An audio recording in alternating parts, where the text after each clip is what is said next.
Hello there, my very good friends. On today's wrestling news, we have proof that Vince McMahon is completely deluded, more so than ever before. A Raw title match got changed 10 minutes before this week's show. A major name has finally returned to WWE after over a year. And Samoa Joe breaks his silence over the AEW All-In controversy. I'm Adam Wilborn. I'm Andy Murray. And this is the news. Okay, Vince McMahon is worse than ever when it comes to being in touch with reality, it seems. So we mentioned this yesterday. They were holding a WWE all-hands meeting this week. Yes. Right? And it was following the takeover last week, following the staff cuts last week. All hands meetings, starting the new normal, beginning this new era. They held it yesterday, and Fightful Select have the scoop. Who was there? We got Ari Emanuel, he's the Endeavor chief. We got Vince McMahon, he's the WWE chief. We got Triple H, he's the chief content officer. We got Nick Khan, vice president, or is he CEO now? He's CEO now. Executive chairman Brad Bloom was also there, but I digress. What happened in this meeting? Well, there's a couple of interesting things. Vince McMahon referred to Ari Emanuel as his boss, which is quite interesting because he's been the boss for 40 years. Not anymore, pal. Ari Emanuel, for some reason, had to point out that his daughter works for WWE as a creative assistant. Ashley, her name is. She's actually been there since before the takeover, so I guess it synergizes quite well. Yeah. Connection. Vince McMahon. This is nuts. Yeah. He said, apparently, at this meeting, that he felt the company had plateaued or stagnated so that the merger needed to happen in order to take WWE to the next level. What? Now, understandably, a lot of people eye-rolled at this and reacted accordingly. And they Was also... the Undertaker in attendance? Or? Well, who on earth knows? And this led to many people in WWE reaffirming their belief that Vince McMahon did a deal just so he could return to the company. What? Yeah, shocking conspiracies. Of course, when Vince returned to the board of directors in January, he explicitly said to the board, if you don't let me back in, if you don't vote me back in or whatever, if you oppose me, I'm not going to consent to a sale of the company or new TV rights deal. It was a coup. Yeah, that is a fact. The document is out there in the public domain. But thankfully, after that, Andy, he didn't change board members to get more people on his side, did he? Oh no, he would never do a thing like that. He would never populate the board with yes men to make his life easier. Again, public knowledge, it's all out there. We're not just making this stuff up. People will say we are, though, because they love Vince for some reason. People love simping for billionaires, don't they? Elon Musk, screw that guy. I do like that photo of the TKO photo of him. It's terrifying, but I can't stop looking at it. He looks like he's made of wax. Like if you left him out in the sun for too long, he'd bloody melt. He'd turn into a primeval soup. Real J. Jonah Jameson vibes off that photo. Hey, leave J.K. Simmons alone. Oh, man. no, mate. So the dumb thing about him thinking that WWE is stagnated or plateaued, right, is that the company is literally in a period of unprecedented profitability. Yep. WWE has never been as successful as it is today. The company is richer than God, and they are making more and more money every year.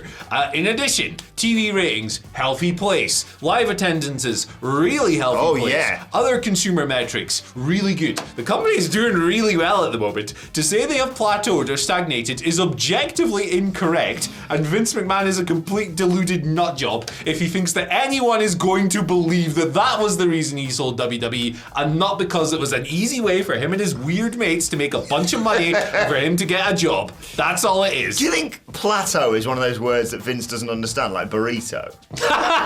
What do you think it's like some kind of food? You just get peckish at the meeting, basically. Yeah. I mean, you don't need to literally spell out the finances and what have you from prior to the sale. It's all there, just looking at it. It's insane, this. But I also understand, not only like Andy says, and he's quite right, was this all just a big play to be like, I had to resign in disgrace. Not retire, resign in disgrace because of all the accusations. And that's the way for me to get back in there. But also, insanely rich people are always like, but what if I had more money? Yeah, 100%. I've no doubt that this merger will make them even more money, but they were not like, guys, we're probably going to have to take the water coolers out in a few days. Yeah, we're really struggling here, guys, with the flipping 58 billion profit we made last year. Look, on this show, I don't like burying things. I just don't like doing it. I don't like ripping do a little and bit. stuff. Everyone's different, right? it's just not what I enjoy about pro wrestling, right? I don't want to sit here and come and go, this promo was awful, this wrestler sucks, blah, blah, blah. I don't like doing that anymore. But when something is as objectively stupid as this, brother, we're going in two-footed, knee-high, and we're taking them down. Vince, this is the most deluded this man has ever been. Let us know all about it in the comment section below. Get the flamethrowers out, scorch this man, because he's completely nuts. I suppose the good thing here is, Andy, with Vince returning and being, now he's got an Ari Emanuel as his boss, he did say he's not going to get into the weeds with everything. So let's turn our attention to this week's Monday Night Raw, Andy, where a Raw title match was changed 10 minutes before the show. If you, like me, thought that was a little bit weird, that Becky Lynch was like, right, I'm going to defend this NXT championship. It's the developmental championship. She didn't say that, but we all kind of know that. That's what it's about, what was the word she said? It's about hope, passion, the future. I want to give opportunities to someone new who's maybe not had them. And then out came Natalya, right? There's an interesting report coming through on this. Now, I personally speculated, and this has not been backed up. This is giving me a cough. I should say that Fightful, yet again, comes through some great reports, Fightful Select here, reports that no specific reason was given why Natty was given that match, although I inferred it's probably a little bit of a reward for stepping up and doing what she did in India when Becky couldn't go because of the ripping her passport and what have you, but that's not been confirmed. But anyway, yeah, Becky, you may remember, when Natty came out, was kind of a bit like, I was kind of thinking of, someone new from NXT, or maybe someone the fans haven't seen before. And yes, Vital Select reported that promo ruined in reality because 10 minutes before Raw went on the air, that person answering that challenge was not Natalya, it was going to be Tegan Nox. But it was changed, surprise, surprise, last minute changes to Monday Night Raw, hot news off the presser. And they switched Tegan's place with Natalya. Tegan ended up working Xia Li on main event, which is so frustrating because I think you and I both agree Tegan Nox has so much potential, and she's had a very up and down time in WWE. She's had one match on Raw since being drafted to the Red Brand. She tagged with Dana Brooke, and she was beaten in minutes. Yeah. And there have been no significant creative plans for Mox in recent months, so this would have been a nice change of pace for her. But no, change of plans, it's Natty. Ugh. You know, the dumb thing about this is the part about it being changed last minute and 10 minutes before the doors opened, or 10 minutes before the show started, right? Whatever the exact terminology was. Look, the India show was like a week and a half ago, right? Natalya got backstage praise for that. Good, because she stepped up and she did 2 matches. That's sick, that's awesome, good professional. Love to see it. Double duty. She should get some kind of reward for that, 100%. Why did you wait until 10 minutes before the show? Yeah. Why didn't you just book that in the first place? Because that way, you're going, hey, Natty, here's a reward. We're going to do it on the night open challenge, blah, blah, blah, blah, blah. Pat on the back, good stuff, have a showcase, it'll be sick.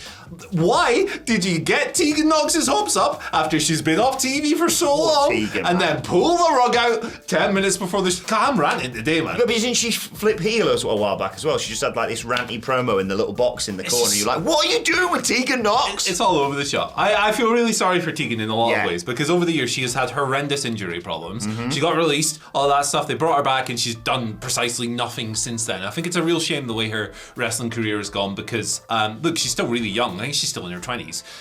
So it's plenty of time for her to have a sick wrestling career. But the past 5 years or so have just been horrible for many different reasons. So it would have been really cool to see her in this spot. It would be cool to see her in this spot on next week's Raw. Yeah. Hell, just do it then. But yeah, it's 10 minutes before the show, man. Jesus. That's ridiculous. Like, you could have done this week's. You could have set this up ages ago. Yeah, exactly. I think that's the main point, isn't it? Like, I'm not even mad that not even too mad that Natalya's for the spot. Like you say, she deserves credit for what she did in India. Yeah. But poor Tegan, oh wow, I get to say I've had a title match on Monday Night Raw. She's not going to win, it's Becky Lynch. Yeah. Becky Lynch was always taking the title to NXT No Mercy, where she is going to defend it against Tiffany Stratton in an Extreme Rules match, by the way. That was announced on last night's NXT. But, yeah, just think about people's feelings somewhat. Be nice. Be a nice person. Yeah. Be everyone. And if you are a nice person, you know what you should do? Subscribe to the WhatCulture Wrestling Podcast YouTube channel. Our new trailer dropped yesterday, and full disclosure, I've watched it about 10 times. It's completely unhinged. It's amazing. It captures the award-winning podcast. If you're a fan of this channel and you don't listen to the podcast, what are you doing? WhatCulture Wrestling Podcast, wherever you get your podcast from. The biggest podcast in the world. All topics. Speaking of big stuff, guess who's back? Back again, Randy Orton. Yay! Tell a friend. I'm telling you, and you're all my friends. Apart from the ones who are currently angry about what we said about Vince McMahon. He's been back at the Performance Center this week. That's a good sign. Bunch of outlets reporting on this. Fightful, PW Insider. I saw a clip. I can't remember who posted it. Was it Wrestle Ops? It might have been Wrestle Ops of him showing up. Yeah. Arriving at the thing. Cassidy Haynes, shouts to Cassidy, nice guy. Bodyslam.net actually informed Fightful that Randy Orton's bus was at the PC. This led this seemingly led to Fightful pulling the thread and finding stuff out. But yeah, he's been there. He's been at the PC for a bit of time.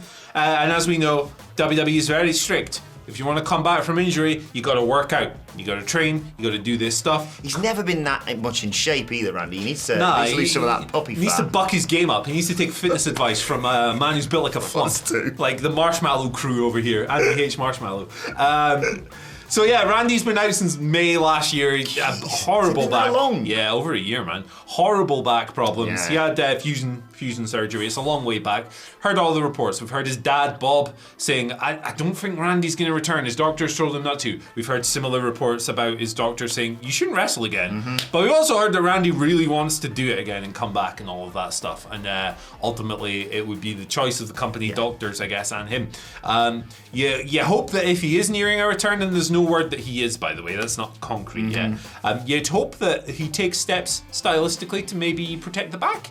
It's quite difficult when your finishers are RKO, I guess. But hey, look, I'm glad he's on the way back because that was a really rough period for him. Yeah, and I think it's one of those ones, isn't it? With any wrestler that gets injured, particularly ones that might have their career not necessarily cut short. He's had an incredible career, but ended effectively. Yeah. Not on his terms. Yeah, exactly. You want that ability for him to finish it on his terms, him to be able to have that moment of soaking in, maybe that last match, that last crowd, and what have you, and for us to appreciate him. I hope we get to see him back if, like you say, it's medically safe for him to do so. And yeah, there's so much that you could fantasy book for a final run. You know, like Danielson announced a while back that he's going to finish within a year, and people are like, right, now we know that, I want this match, and this match within the next 12 months. There's many of that with Randy Orton, and and I think his recent stuff that he had been doing is some of the best stuff of his career. Yeah, the tag team was really good. Yeah. Complicated guy, obviously, that he was teaming with. But, you know, he was doing some really good stuff. Good to see him back. Good to have him back. Yeah. I'll tell you what else was complicated, Andy. Backstage at All In. What happened there, mate? You might not have heard about this. Yeah. It's been kept quite quiet. There was a brawl backstage between Jack Perry and CM Punk as CM Punk was heading out for his opening match on the show.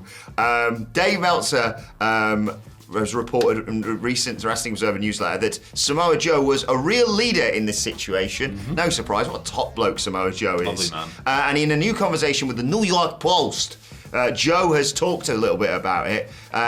He says, for the most part, I haven't read what's been portrayed about the altercation at All In. There's been so much said. I'm not the one to go out there and try to debunk everything. I know we had the initial incident. Everybody rallied. Everybody got together, got their heads together, lined up and got ready to do the show. And we went out there and did the show. That was really the focus at the point in time. We got a massive show to do. We got fans out there rabid to see what happens. So it's important that we step up and do it. And it's important that we did. And I was proud to be a part of that. He continued, I'm used to that environment. I love the fact Samoa Joe's so unfazed by all this. Those things don't seem very intense to me, but it could be something crazy intense to someone else. I wasn't really affected by the moment. I was more focused on getting the show back on track and getting us going because it was bell time. For me, watching this at home, and I'm sure for you watching it in the stadium, you certainly didn't get a sense of, well, this show's gone off the rails somewhere and I don't know anything about this. That opening match was sensational. I think Meltzer kind of underrated it, in my opinion. Yeah, I really disagree with that. But Samoa Joe, what a professional, and just if you're going to get into a scrap and you think, who's going to calm everyone down and sort all this out? Who's someone that is not necessarily so intimidating, but respected, and look at the bloody size of him, that they'll everyone go, yeah, actually, Joe's got a good point. Yeah. It is Samoa Joe. Sorry, Joe. I'm sorry, man. It could be anything. Like, you could be completely innocent. You still apologise to Samoa Joe. Joe's name came up in a couple of the reports about how he'd been what's the best phrase to use? Peacekeeper? Yeah, I guess let's get this show back on the road. Come on, what's going on here? He presumed he was in and around Gorilla too, seeing as he was about to go out. Yeah, so exactly. You'd imagine. He's not come flying in. He's just like, what's going on, guys? What is this? So it's no surprise. to me to hear of him being in that role because he's a veteran and he knows how these things work. But it's cool to hear him speaking so candidly. It's actually quite funny in a way, right? And not to undermine Tony Khan's experience at all, because I'm sure when he said that he feared for his life, I'm sure he genuinely did in the moment, right? These people are like trained fighters, especially like CM Punk. He's fought in the UFC. I know he was crap, but he's still trained. Yeah. It must be quite intimidating for someone like Tony to be in that position because he's just a guy. He's just a bloke. You know, he's a billionaire. He's not a normal bloke, but you know. Whereas someone like Joe is a bad Mother Hubbard. So like my respect for Samoa Joe increases every single year.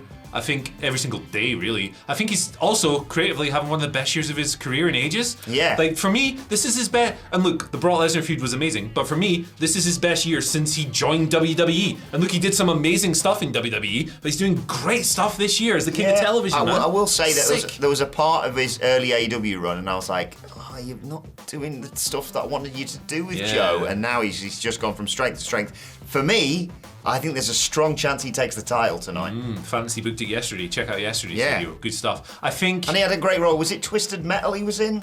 Yes, he was. Yes, he was. Awesome in that. Killing it.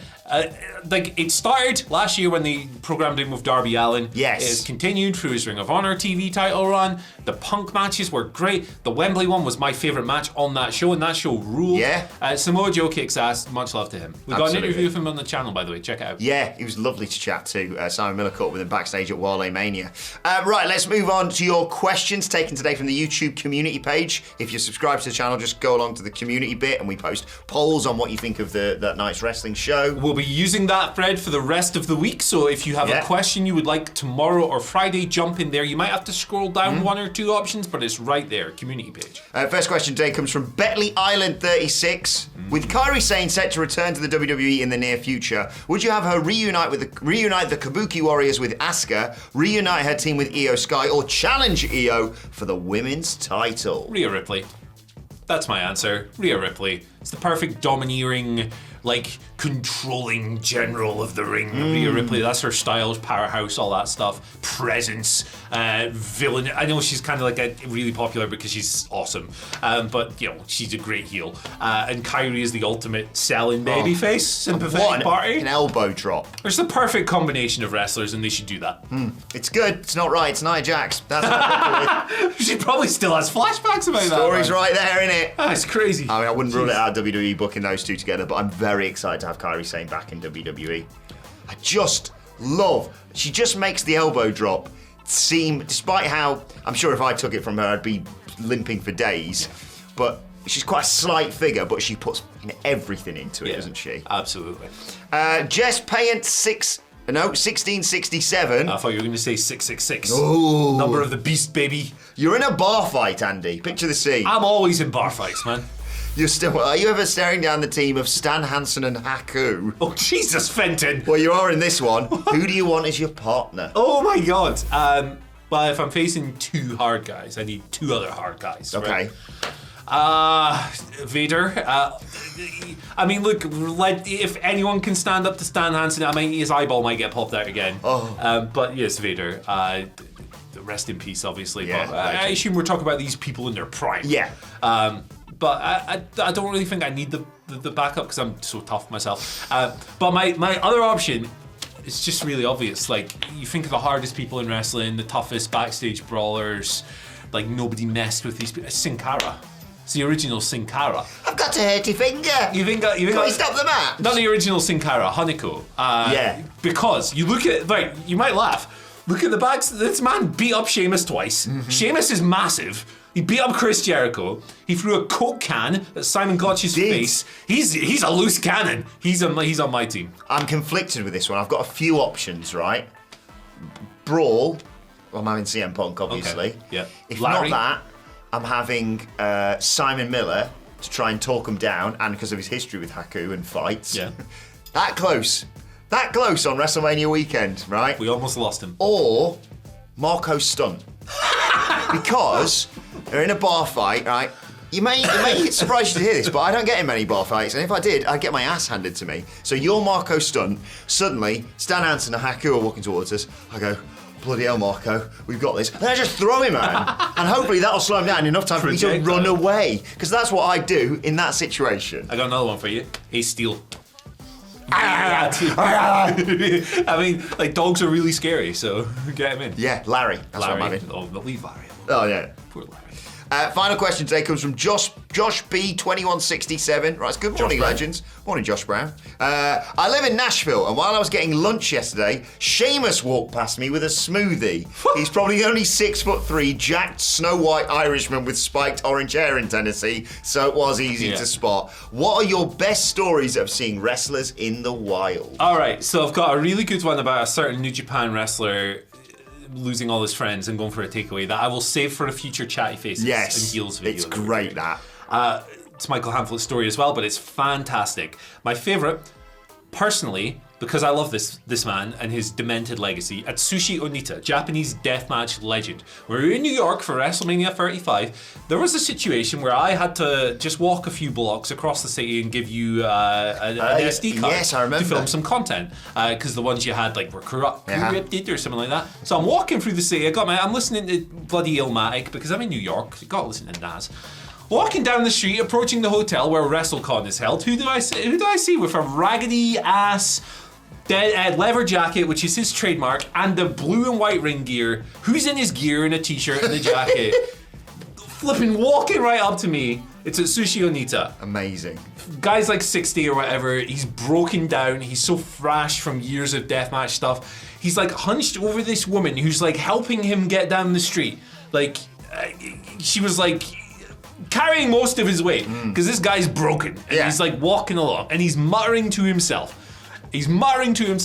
All I hear as I walk past, I take my headphones off, obviously, because I'm like, it's Anita. This is chaos. I want to be in this moment. I didn't approach it. I didn't bother him or anything like that. I heard sentence of Japanese just grumbled like, Japanese, Japanese, Japanese, Japanese, Japanese, Japanese, Japanese. Sorry to Anita, but it is good. A bunch of English swear words mixed in with the Japanese, while Atsushi Onita, in his gear, is being carried down the street by a woman half his size at flipping 10 a.m. Great. I mean, you can't top that. It's so stupid. My one is tinged with a bit of sadness because I literally walked into Bray Wyatt at the airport this year. Poor guy. So random because obviously people were like, is he going to be coming back at Mania and what have you? And he was just there with his daughter flying home. It was very surreal. I was like, because anytime it's just like you're not in the environment, you have to be in the squared circle. That's where I expect to see you. But also when we were out in LA, me, Nicholas and Phil had this random morning where it's I think it was our first day there, and we were like, right, we've got settled, we've got a mad few days and what have you. Let's go get an IHOP and get ourselves sorted. I know we should go and search out little places, but we're tourists. Come on, right? It's like when you come to England and everyone's like, let's get a Wetherspoons. Don't, never spoons. But we're walking to IHOP. We're at a crossing because we don't want to jaywalk. Go across the other side, we see someone doing this. And it was Joe Hendry. Lovely bloke, great to see him out there. And then I was like, oh, that's cool, we've just seen Joe Hendry, let's go to the IHOP. Walked in there, there's the grizzled young veterans, right? Okay, makes sense that maybe there and there they weren't being utilised. Surprise, surprise, they're still not being utilised well enough, that's why they've left. So they're just chilling out in there. And I thought, do I go over and say, remember me from WCPW to Zach Gibson? I thought, don't be a bellend, Adam. So I didn't do that. But I thought well, that's random. And then who walks in? Ricochet and Samantha Rubin. Bang. Perfect. Just tell us some of your stories in the comments because I love hearing these. I love that. I want to be one of those people who was going to All In, who was like, wow, we're going to All In, guys, let's get the tube. Is that CM Punk on the tube? He looks lost. That was so funny, man. That was so funny. I pop at that Bray Wyatt one because it's just, you're in the airport. Yeah. So it's like if you literally walk into someone, right? So you kind of have to acknowledge them and go, sorry, sir, my bad, or whatever, and then you get on with your day, you acknowledge them. But if you're at the airport, that's the last place wrestlers want to be bothered. Oh, yeah. So it puts you in the position where you have to be, sorry, but like I know who you are, and there's. I don't want to draw attention. Yeah, and there's an outside chance that he knows who you are as well, and it's so awkward. That's why I pop at it, man. Yeah.